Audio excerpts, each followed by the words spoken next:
So of the opposition parties, why Workers' Party? It's the most credible of the alternatives. It's true. No further questions, Your Honor. How warm is your hum on my cockles? This is your daily catch-up.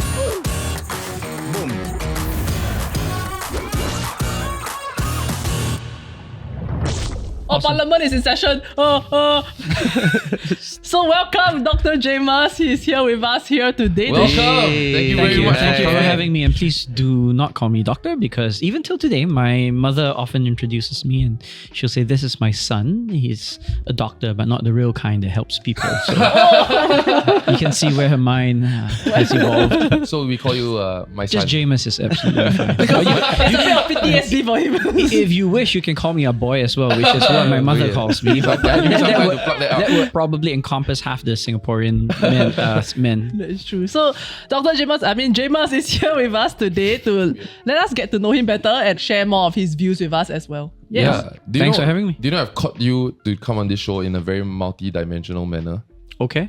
Well, multi-dimensional. I don't is know how good. many people have asked, maybe you're from party side, maybe from the business community side, maybe from your personal email side and your DMs. So, currently you are still teaching, right? I am. Can you share a bit more about what was life before politics like for you? Oh, well, I don't want to make all of you envious, but academic life is pretty swanky. I like to think so. I chose it for a reason. So it's not unusual that you have teaching commitments, of course. Do you like teaching? Right. So I do. You have the swank now. Yes, you see the swank. Now, that's just part of my academic job. I'll get on the next part, but I do want to answer the question about. He has a master's in economics, so for all those of I the do, people who yes. don't know. I probably have too many master's degrees, but Have you seen the list? No. Bro. Well, let's not go into that. But I do want to answer the question about teaching because I enjoy talking about it, because a big reason why I became an academic was in part because I have an interest in teaching. And this is one of those incidences where you don't necessarily think that an episode will have an enduring impact in your life, but it does. I was in JC, and at that time we had one of those scholar teachers that received some scholarship come and talk to us about thinking about teaching as a career. Of course, this was a school of students all who wanted to be doctors or lawyers or rich financiers, right? So no one had interest to be a teacher. And what happened was, at the end of that talk, he did ask, so how many of you have thought about being a teacher? And it was deathly silence. And what happened was, well, he lost it. Which was funny. He got angry and said, "You guys are the elites of the next generation. If you do not countenance being a teacher yourself, then you should never ever complain if your children are taught by people who aren't the best, because you have chosen explicitly to give that up." And so it actually stuck with me. You actually spent quite a bit of time abroad, studying and all that, right? What was that like for you? So each country is different, of course. So I did my undergraduate in Australia, master's in London, and then a PhD in the US. And you just secretly try to travel. Travel and also go to winemaking regions of the world. So it's you can see a little trajectory there, but essentially each country is different, and you are also different when you go to each of these countries, right? When I first went to Australia, I was fresh out of NS, so you are a different person. That was my first time genuinely living alone. I had to fend for myself, including learning that rotisserie chicken can last for many, many days in many different forms.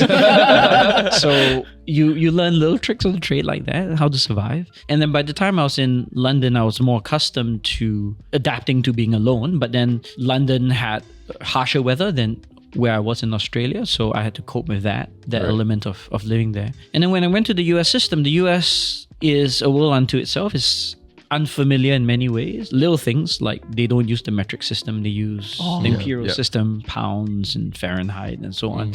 And they drive on the other side of the road. So I almost routinely got killed in the first week or two when I step on the road and I look on the wrong side. Right. Immediately after NS, you basically were not in Singapore already. So I did what's called an honours year in Australia. So that's a year or so. And then when I returned, I did about 9 months because of the difference in the northern and southern hemisphere academic years. Okay. So I worked my first real job. What was it? Well, actually, I wouldn't say that's my first real job. My first real job was in Burger King. Wait, what? Yeah. My first, I worked The part-time. part time. Not in Singapore though, right? Yeah, in Singapore, you guys didn't. You guys didn't work at fast food? I didn't. So okay. in my retail. time, it was between McDonald's and Burger King.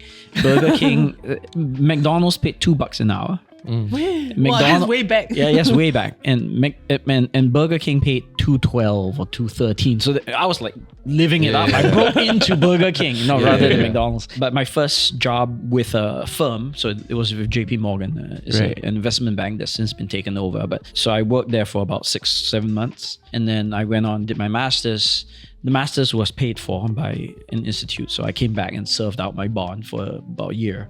Right. But yeah, essentially, I had been abroad for many years. You spent most of your 20s studying then, in that sense, right? Yeah. So until recently, I had lived more abroad than I have in Singapore. But then, like you like studying kind. Well, my mom regrets telling me that I should study. You study for the 20 years. I never stopped. So first she was bugging me to keep studying, and then eventually she was like, no, you need to stop. It's time to stop. Did you meet your wife while you were in the US? I did. Well, yes and no. So we met online. So nice. Yes. His so wife is Chilean. She's Oh, Chilean wow. American. Yeah. So we met online, and it's funny because we intersect in many ways, Nice. just personality and so on. But we ran in completely different circles, so we would never have otherwise met. She Wait, worked. sorry, this was a different time. How long ago was this? Well, I'm sure people still meet online now, no? Like dating app? No, No, this right? one- No. wondering. Yeah, So that's yeah, right. it wasn't Friendster. the fast kind of swipey kind of Right. app. So this was, we met on Match.com. Oh. So we one of those, yeah. But I've so seen the we ads for that. we got married in 2010, and we Right. met about 3 or 4 years before. Wait, so how does that work? Match.com. So you get a bunch of profiles, and you It's like Tinder, but they claim it's, to be tailored. there's text, just as Yeah. important. It's not just photos. Right. You do see a photo, and usually your first point of contact is through an email, a protected email. So you send like a message via the platform to them.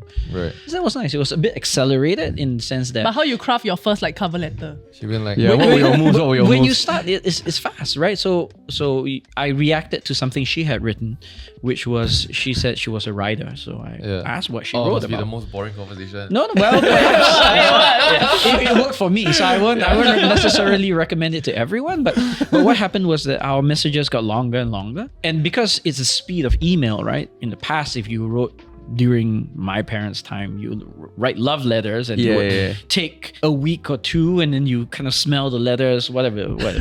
Sure. But we were doing this basically on a daily basis. So we exchanged maybe a dozen letters before we met. So by the time we met, we felt we already knew each other in many ways. Right. Were you scared that she's like a catfish? Because they only buy like photos and then emails. Right? Well, I guess until the first time you meet, there's going to be that mutual thing, right? Like she was worried that I would be 5'2", and so everyone has their own worries when they are on an app of this nature. But that's why I guess you do reach out to more than one individual, because in principle, the promise of the universe or whoever else is on that app continues to be there, right? Yeah. And you meet someone, and at some point you have to say, look, this is who I want.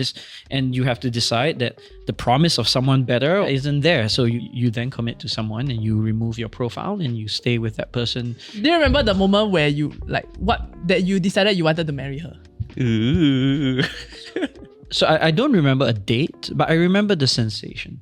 So cute. A bit sappy, but Yeah, I love it. so when I was younger, I would watch more rom-coms, and at the end of a given rom-com, you have this kind of kind of feelings that rom-coms try to evoke in you, right? Yeah. It's kind of sappy, kind of sweet, but yet yearning, especially if you aren't seeing someone. And I remember there was a time when I exited the cinema after watching one of these things, and I don't think it was even with her, but I didn't have that yearning any longer.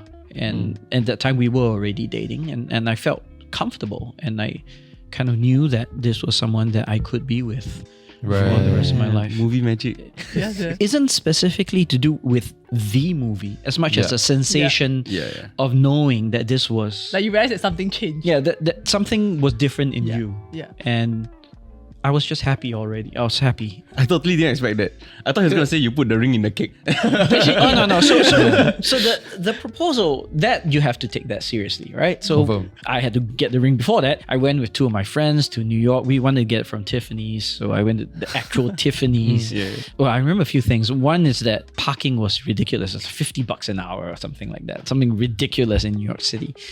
The other thing was that I was looking for a ring that was at least of a certain value, because it's about the value, right? So the guy kept showing me rings, and he kept saying, wow, this is bigger and this is bigger. And I was like, no, I don't want something bigger. Do you have something smaller but more expensive? And he was very confused.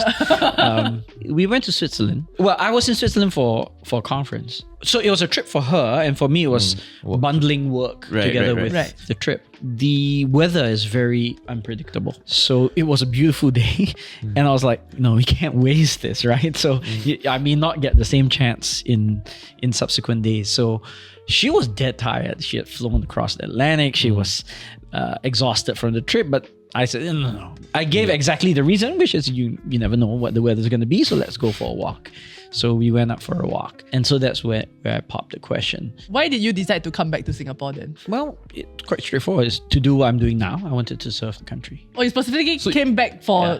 Oh. So you came back and reached out to a political party. I had in fact reached out to them even prior to coming back. Right. I knew that I was interested in serving. I knew that I was interested in offering alternatives and being able to speak freely about the alternatives I had in mind. And so I reached out and I was volunteering with them at a distance. So it was Workers' Party from the start, you had? Yeah, right from the start. Right. Is there a reason why? Like maybe out of all the opposition parties also? Or even the incumbent, for example. Yeah, no, so I was definitely not going to go with the incumbent because I felt that my contribution would best be from a position where I could speak freely and not be either self-censored or feel constrained that I had to limit what I could share. But do you then feel that you now have the ability to speak as freely as you intended though? Well, you have to be responsible about what you propose, of course. But insofar as not being able to say something because it's the current policy and you feel that the current policy isn't working, I have freedom, at least within reason, to flag those. Yeah. So of the opposition parties, why Workers' Party? It's the most credible of the alternatives. It's true. No further questions, Your Honor. So was politics always in the cards? Like was that like a end goal? Yeah, so it's funny. When I was younger... Yes. The answer is yes. So when I was 19, after I got my A-level results, I hated the education system. I said, let me change this. Well, I didn't do that well for my A-levels. I did well enough to get into NUS and University College London's. But those were in economics. My first choice was actually law. I couldn't get into NUS law. So I had to genuinely start to ask myself, what am I going to do and why did I want to do this? And that was when my dad, he certainly wiser than I was at the time, asked me what I wanted to do. And I said, well, I would like to serve the country. I was interested in politics. And I explained that I thought having a background in law was a fairly typical way to get into that profession. And well, he knew that I was a softie, so he was opposed to it. Funnily enough, he did not think that I had the gumption for what it took to be in politics. But he also asked me why necessarily law, and that led me to rethink. And I started studying a little bit of computer studies. I ended up with a diploma in that. And from there, I parlayed that into credits that I then applied to a degree in economics. And once I found economics, then I think I found something I loved, as I shared earlier on. But it was also something that I could specialize in and gain a certain degree of expertise. And I think that's a general lesson, right? I mean, all of you are experts in your own domains, whatever you do. Arguably. And once you find that and you recognize that is where your skill set lies, then you try your best to run with that as far as you can.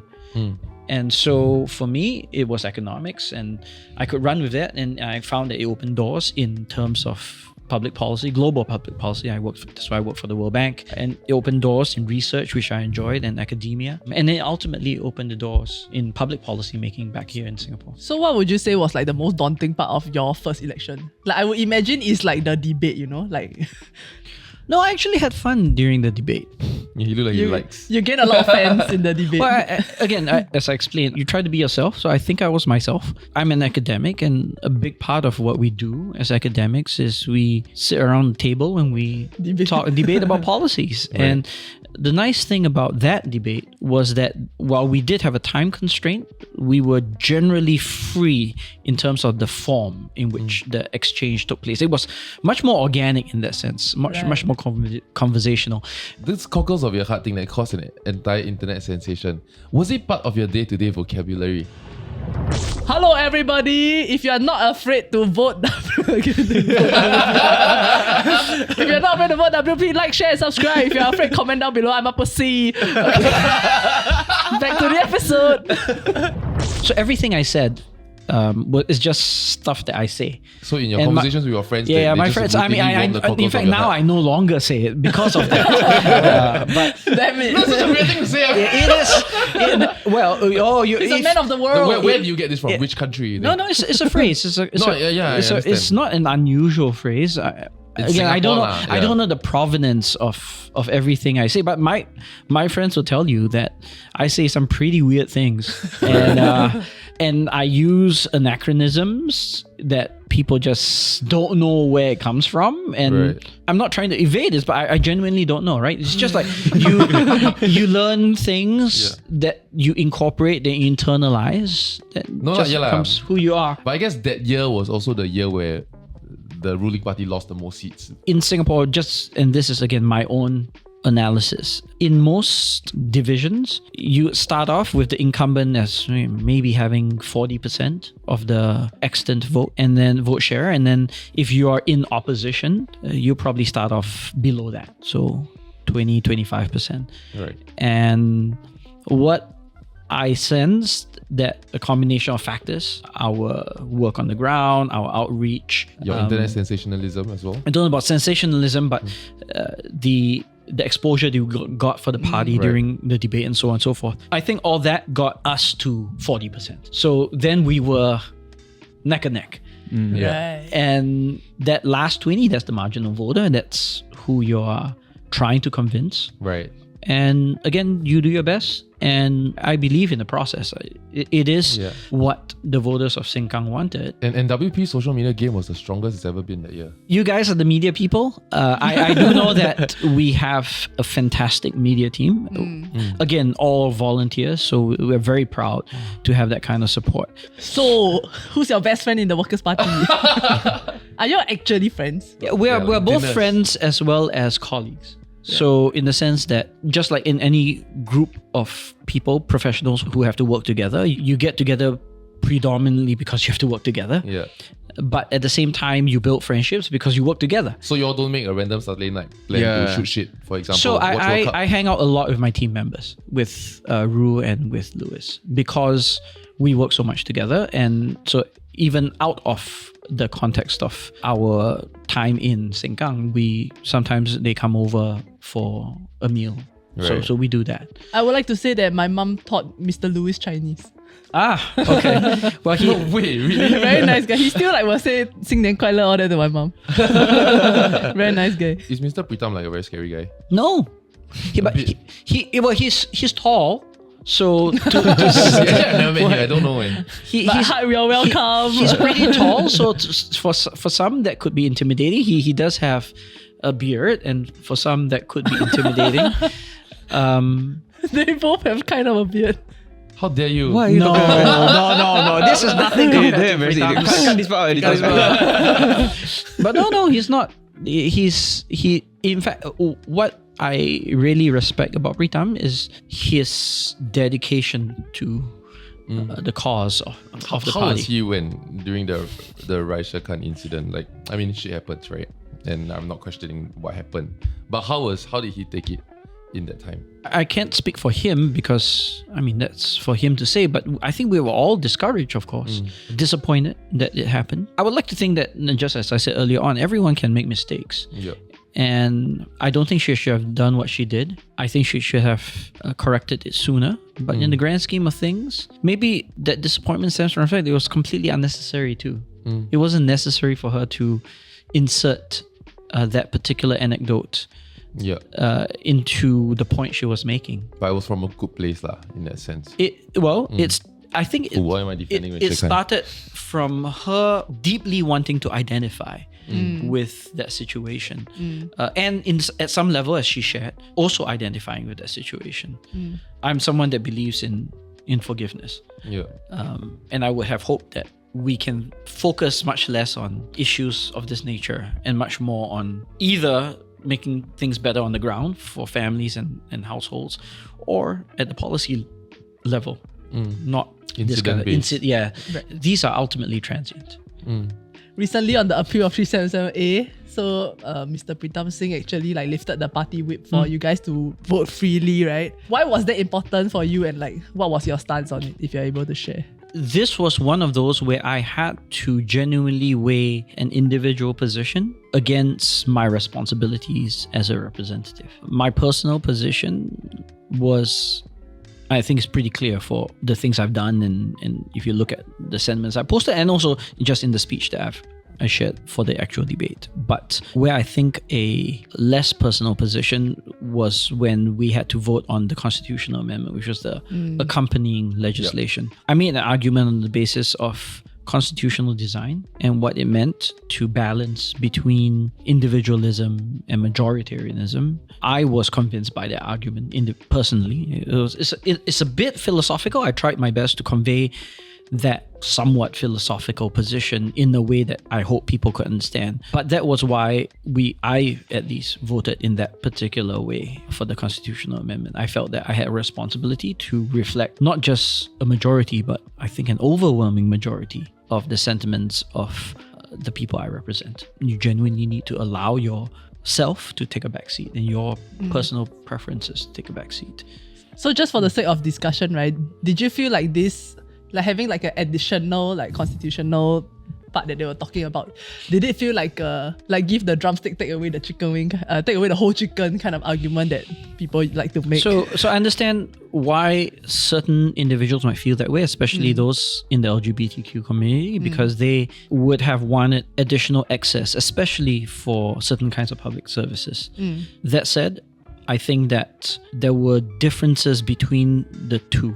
I'm hopeful still that one day the country will move toward a position where we see that just because you are LGBTQ and you're a couple, you don't compromise anyone else's ability to access public services. You're treading carefully. So I think, treading with you. Well, so I hope that we will move in that direction, and it will have to be a decision that comes with the natural ebbs and flows of democracy. Like it or not, it's a balance between individualism and majoritarianism. In this case, it is about majoritarianism. Even those countries that have legalized gay marriage, no society has actually gone there without, I think, also a substantial shift in public attitudes toward this matter. You may say that ultimately there were judicial actions and so on and so forth, but if you look carefully, in most of those cases, there was also a shift in societal attitudes. We remain, as a society, a fairly socially conservative one, and so perhaps Singaporeans as a whole are not quite ready. Yeah.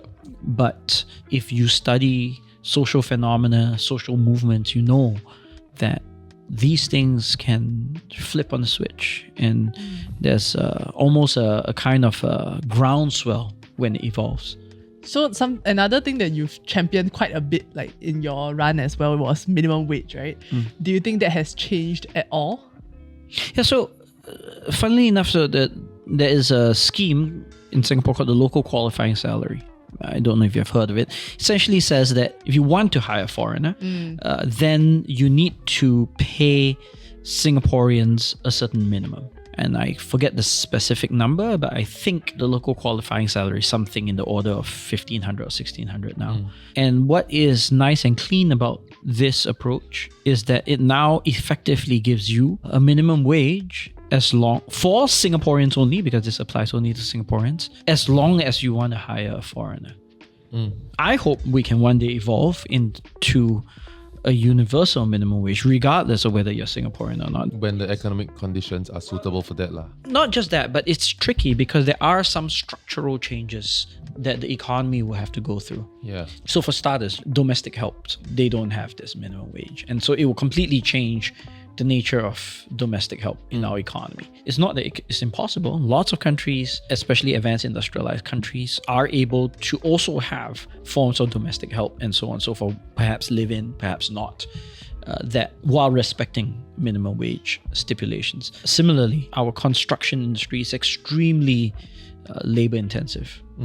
And that itself would have to change. And our expectations for how things are built and the kind of capital equipment that would be required for that would have to also change. And so it comes back down to a rebalancing of the balance between capital and labor, with changes in our production model moving away from just an emphasis on cheap labor and toward complementing that labor with more capital, and in turn increasing productivity and hence increasing remuneration associated with workers. Then they become more able to pay for these things. In part, why there is resistance now is because people think, look, I barely living paycheck to paycheck, and so they're still struggling. It does feel like Singapore's development comes with a form of a social agreement whereby we think of ourselves as giving jobs to immigrants that otherwise might not have a job, to be very honest, right? To come here and build and develop our country infrastructurally for a quarter of a price that a Singaporean might do it for. And yet at the same time, for you as an MP coming in to say, okay, let's protect lives, which admirable, right? And everyone can get behind that. But there's an arbitrary grey line that's drawn somewhere. At which point, so we push it high enough, Singaporeans pay for the price of equal treatment, which we as a country have not decided, in a sense, whether we are willing to pay for that. Well, for starters, so firstly, I agree with you, obviously, that it cannot happen overnight. You cannot say, we're just going to suddenly pay everyone with this minimum wage, because the economic model is not ready to take that. So there has to be a transition period. I would agree more with you if we don't see this working elsewhere, but we do. In many other advanced economies, we see an alternative vision where Singaporeans are paid more, for starters, because the model is such that they have more complementary capital. So they improve their productivity, and so their wages go up. They, as a result, have a larger share of national income. We have one of the lowest labor share of national income as opposed to capital. And when that happens, then individuals will become more empowered to be in a position to be willing to pay more. My sense, my view, which is personal, but also the view of the Workers' Party, is that we hope that one day we will be able to move to one. And again, we're not expecting that suddenly we become this socialist utopia. I hope not. No, because that's not actually. That is not actually in our vision at all. Yeah. But you are not it is to saying recalibrate that balance. Singapore's strategy of attracting foreign direct investment was a bad decision, right? No. Okay. Because it got us to where we were today. Yeah. But now at some point, it had to evolve. Okay. And I would argue that the point where it had to evolve was 10 to 15 years ago. Right. And we haven't gotten there. I mean, from a layman point of view, it does feel like the country has not produced entrepreneurs of that caliber. Or is there a bigger problem? Like we haven't created our own Samsung, for example. I think that's symptomatic of an underlying problem. That we don't have a certain degree of entrepreneurial spirit. We don't have a certain degree of risk-taking and innovativeness. And that really must come right from the start, right? I have a 3-year-old daughter. And already I meet parents, some of them related to me, who are stressing out about how much their kids are learning in school. The kids are 3, 4. Yeah, it sucks to be a Then kid they're now. coding.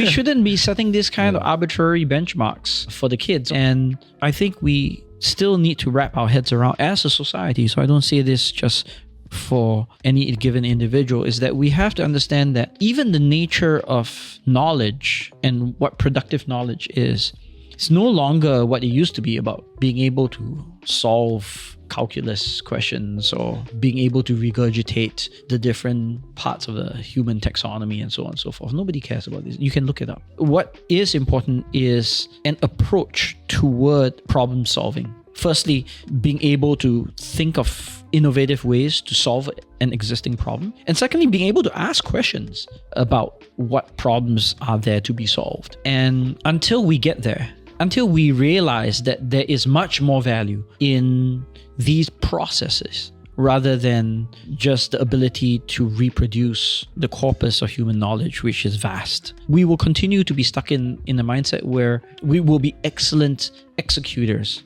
So we'll be great operators. But is that what you want? You want a nation of operators, a nation of number 2s. It does feel like Singapore had the advantage of looking at the world as it was, right? Looking at America, even at late stage capitalism, taking the best from civilization around the world and then really just kind of modeling that. So if we look at, for example, what's the unfair advantage of generational wealth in America, is the ability for them to, because they have that wealth and influence, to give their children education and network that other children in America do not have. And Singapore kind of saw that, copied that to the point where we all have that. And then we reach a point of hyper competitiveness in a country where there's no one to compete with. No, you reach a point where you're at the frontier. So we are at the global frontier. So now the hard work begins of pushing the boundaries of that frontier. And we don't know how to do that. That's why we don't have Nobel Prize winners.